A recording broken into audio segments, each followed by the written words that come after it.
I started coming out to the Hudson Valley maybe 15 years ago, and there was nothing here, which was the point.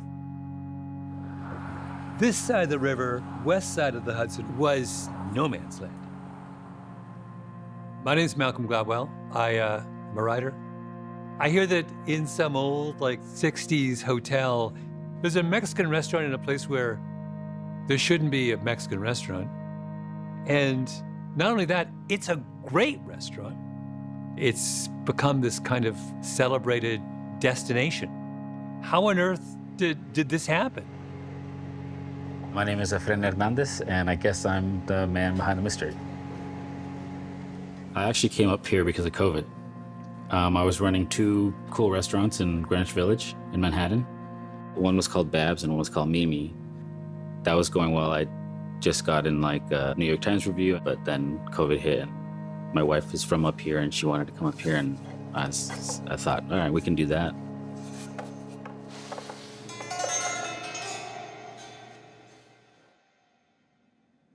When Malcolm Gladwell asked me how I ended up in the Catskills with Casa Susana, I thought about it, and I guess it all started with a program that found me when I was in the 6th grade in Los Angeles. Back then, my only ambition in life was to be a soccer star. I was obsessed. I had every jersey in Mexico, South America. I didn't give a fuck what high school I went to. I just assumed I'd go to a local public school where all the other kids wound up. And that would have been Inglewood High School, which, by the way, was taken over and run by the state of California.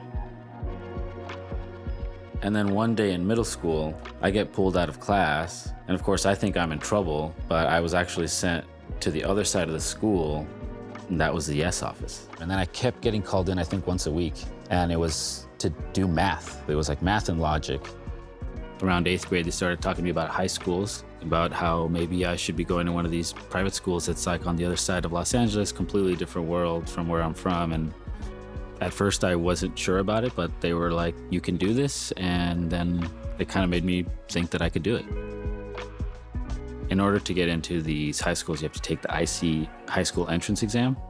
When they brought in these prep books, they were filled with stuff that we did not cover in middle school.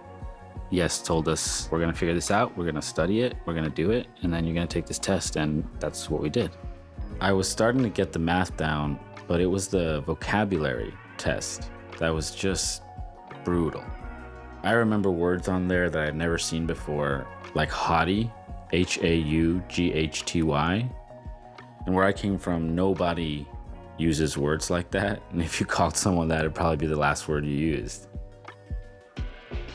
So I got to go to this transformative high school called Brentwood School. Yes, not only prepared me academically, but actually my biggest problem in high school was I had this pretty debilitating, embarrassing skin problem. And my parents didn't have any experience with this. I was like covering my face to make sure people wouldn't see it. I was growing my hair long and kind of covering it up. But Yes recognized it, and they sent me to one of the best dermatologists in Los Angeles. That changed a lot of my confidence. That adds to the I can do it thing where oh, there's a problem, here, you can fix it in 3 months. It doesn't, it's not that hard. When I went to Brentwood, my whole world opened up. I became really interested in film. And I started the first film club at Brentwood School, where I found out about a summer program across the country in New York City for high school film buffs. When I mentioned New York City to my parents, they thought I was crazy. My father was an undocumented immigrant, so we never traveled anywhere in the United States ever, period. On top of that, I was actually really scared that the people at Yes would freak out about the film school thing. The Yes scholars before me at Brentwood had gone to pre-law and engineering and med school, but Yes was surprisingly totally cool about it. Yes never pushed me to be someone I wasn't. And I'm really, really grateful for that. In fact, they knew who ran the summer program and helped me get in. And that led to me getting a scholarship to NYU Film School. So I went from a 6th grade soccer player in Inglewood to the best prep school in LA, to the best film school in the country, My tuition was covered, but not my housing costs. And housing in New York City is really, really expensive. So I had to work a lot, a bunch of different jobs to pay my rent. And one day I saw a job posting for a projectionist in a movie theater. But when I got there, the job was taken. This was a new kind of theater that served food during the movie, and they needed a guy to run food from the kitchen to the audience upstairs. I would have to go up and down these stairs like hundreds of times a day to deliver the food. I'd have to walk around like this, which was so silly. 6 months into the job, there's a full-on disaster in the kitchen. The fry cook who was working here just had enough and just walked out. Tickets printing constantly, people running around in circles, and the waiters were like, "What the fuck are we supposed to do now?" It was wild. And that's when I came over and started working the station because someone had to put out the food, and I wasn't even looking at tickets. I was just dropping food in the fryers all the time and just cooking it and then kind of like putting it in the window, and it was going. The chef was like, "What the hell do you think you're doing?"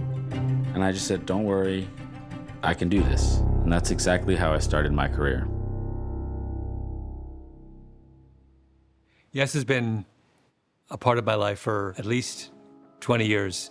I think right around the time when I was writing Outliers, which was trying to figure out all of the different factors that go into success and how it's almost never something you do on your own. And so meeting someone who was the embodiment of that idea was really important to me. You know, that's the whole point of Yes. You were a regular at the restaurants, and your ticket would keep coming in being like, "VIP, Malcolm Gladwell." And I walked up and I was like, "Hey, I'm Efren, and I actually am a Yes kid, and you did a piece about us in your podcast."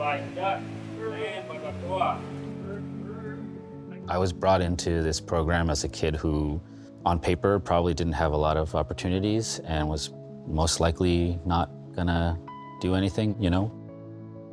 And then putting us in a situation where it's super uncomfortable because you just don't belong really at first.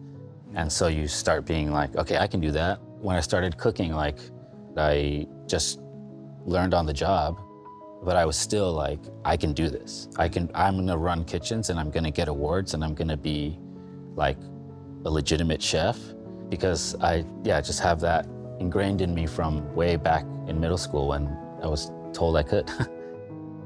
In 2024, we were named one of the best new restaurants in America.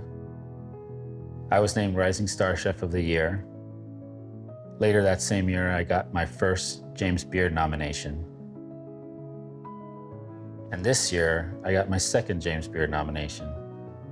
When a milestone occurs in my life where I get some sort of success, I want to call my parents and I want them to be proud.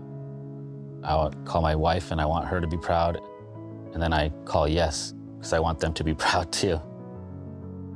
So yeah, I've wandered pretty far, from home in Los Angeles to Casa Susana in the Catskill Mountains. And at each step along the way, I've learned that, yes, I can do it.